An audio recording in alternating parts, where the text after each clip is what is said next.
Hi, welcome to Universal Interiors. This is Leslie Inglestead, and I get to do a little sharing with you all today. So happy spring. Whenever you see this, it's spring in my heart today because people have got a little bit of grumbling going on out in our neighborhood. Even if you see this in the winter, you still remember how great spring is right around the corner. That's what I'm feeling today. So grateful that we get to begin a new season.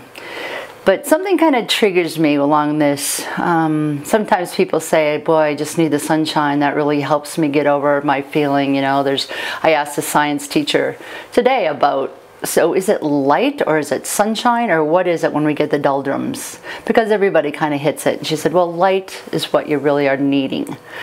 So that got me stirring a little bit. And I think that you can certainly approach the subject light in a lot of different ways. But what I think about is the light that God brings to us. Because in His light of His love, a huge thing that you can't explain away is the idea of forgiveness. Is the very thought, what does it mean to really forgive? And I think so many of us struggle with that.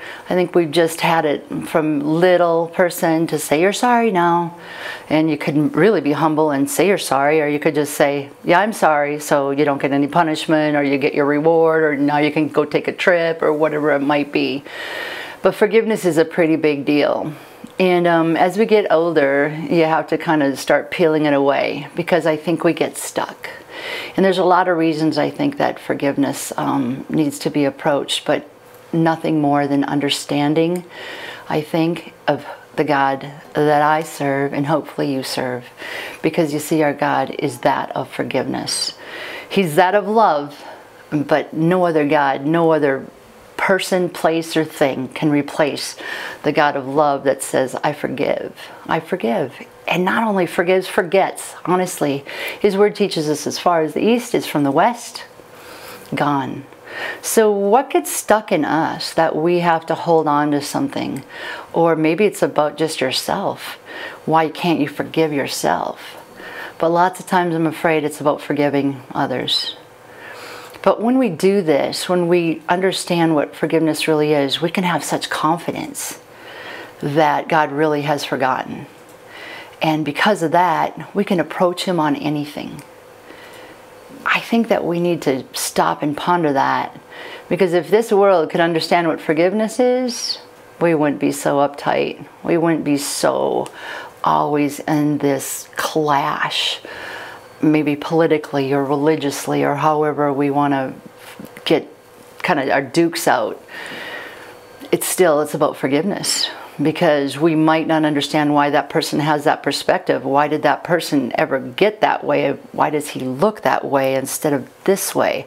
All of it, I think, is maybe the parenting or what was done to him personally. But if he or she would have been challenged to, if it doesn't help you, let go of it. And then how do you do that? That's an act of faith. Because you know what? If I didn't know that I was forgiven every new day, you wouldn't see this person here, that's for sure. I can carry around joy, I can carry around a sense of peace because I know I'm forgiven. There's not a list that's going to be thrown out at me at the end. There just isn't.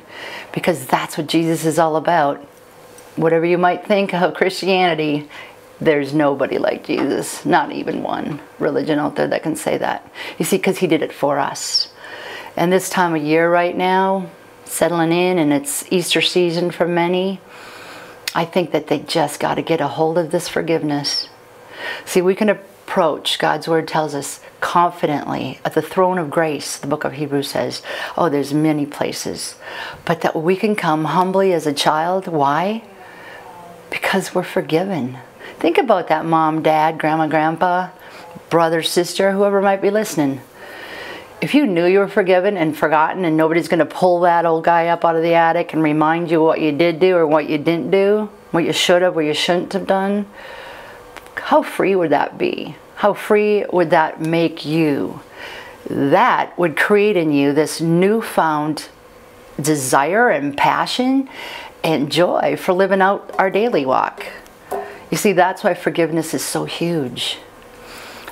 I'm in my middle ages, I guess you would say these days. But now my parents are all in their older age, the elderly, you might say. I've lost my daddy already, my stepdad.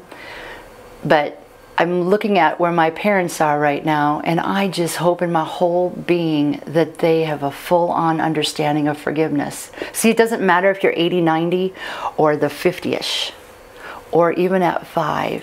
You got to get this. It's crucial to living out the purpose of our life. We got to understand the word forgiveness. So forgive, give, and give again. That's how many times we're supposed to forgive. 70 times 7 is recorded in the Word, which means you don't count. You just got to get it going. There's marriages that could be healed hugely if we didn't remember all the stuff He did to us, or He didn't do for us, or she.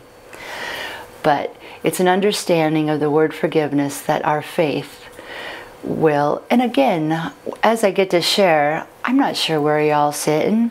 I'm not. But I do trust. If you're watching this at all, you're going to hear, yep, you already know. Oh, she's going to talk about this. Oh, she's going to probably make me think about those things that are good and positive and right and true. And yep, it's true. That's medicine for the soul. But only you can really understand forgiveness and what you haven't done to accomplish forgiveness. And I think we all wrestle with it. I'm afraid we do. Some of us may have gotten a little better at it through the years, but only because we know what the freedom is. There's many benefits from walking with the Lord as your best friend, but that idea of forgiveness, I don't know how anybody would ever not want that, because you have to have something to take it away. And you see, that's what Jesus did for us.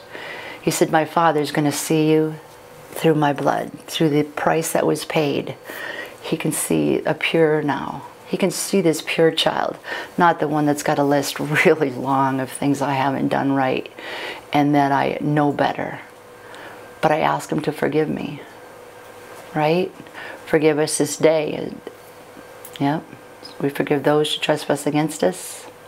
All these tiny parts of the Lord's Prayer. You give us, you forgive us. He's offering that to us as a beautiful, simple how-to. We all like those, right? Those lists of how do you get that done? How do you accomplish that? Well, God, our Creator, has given us a pretty beautiful way to do it. He has. And so I just would love to challenge you this day to just think ahead about all the tomorrows that you are going to be given. And if you walk them out in a forgiveness, think of the joy that'll spring forth. There's no doubt about it. There is not. Because these are the things that you might call them strongholds, or I can't get overs, or whatever you want to term it. It's a disease, and it's really in our world rampantly. What causes wars? Some pride, absolutely. But somebody got bugged at somebody, right? So there they are. I'm never going to forgive them. I can't forgive them. I just heard it the other day. I don't know how hard. That's going to be too hard to forgive. And I just stopped in the tracks. I went, why? What good?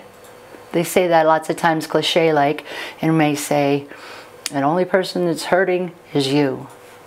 That's where the bitterness, those roots, those ugly little traps start kind of eaten away, and it decays our very foundation of knowing that we're loved so that we can love. That's why my challenge today of forgiveness comes, especially on this time of season, okay? So keep that in mind. Forgive. You don't know how? Your Creator will be happy to show you the way. Can't wait to hear from you. That's what He says. Okay? Well, thanks for tuning in, and I just hope you have a beautiful day. And again, forgive. Thanks.